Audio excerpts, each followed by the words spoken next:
Hello বন্ধুরা, সবাই কেমন আছো, কি করছো? চলে এসেছি একটা নতুন মিনি ব্লগ নিয়ে। তোমাদের বলেছিলাম রথের দিনকে ছেলেকে নিয়ে ঘুরতে গেছিলাম, তো এটাই হচ্ছে সেই জায়গা।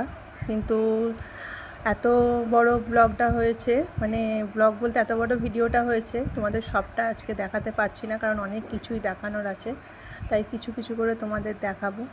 তো এই যে চলে এসেছি আমি আর ছেলে। এটা হচ্ছে শালকিয়ার শিব মন্দির, নতুন মন্দির আর কি যেটাকে বলে। তো আমি এসেছিলাম আমাদের বাড়িতে তো ডোমজুড়ের দিকে, তো আমি ময়দান পর্যন্ত চলে এসেছিলাম টোটো করে, তারপর ওখান থেকে অটো ধরে মন্দির।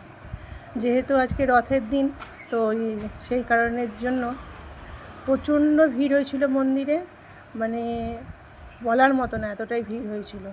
তো এই যে আমাদের ভোলে বাবা এখানে বিরাজ করছেন, তো ওনার এখানে পুজোটা দেওয়া অনেক দিনের আমার ইচ্ছে ছিল, সেটা হলো।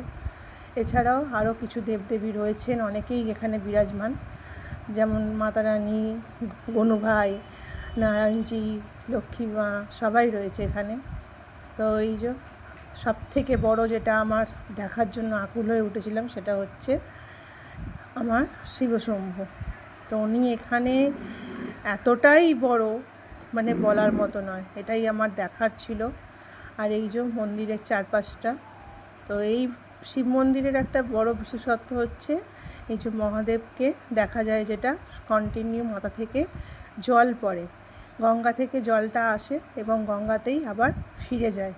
এটাই দেখতে সব থেকে বেশি ভালো লাগে। তো চলো, আপাতত সবাইকে এই পর্যন্তই, টাটা।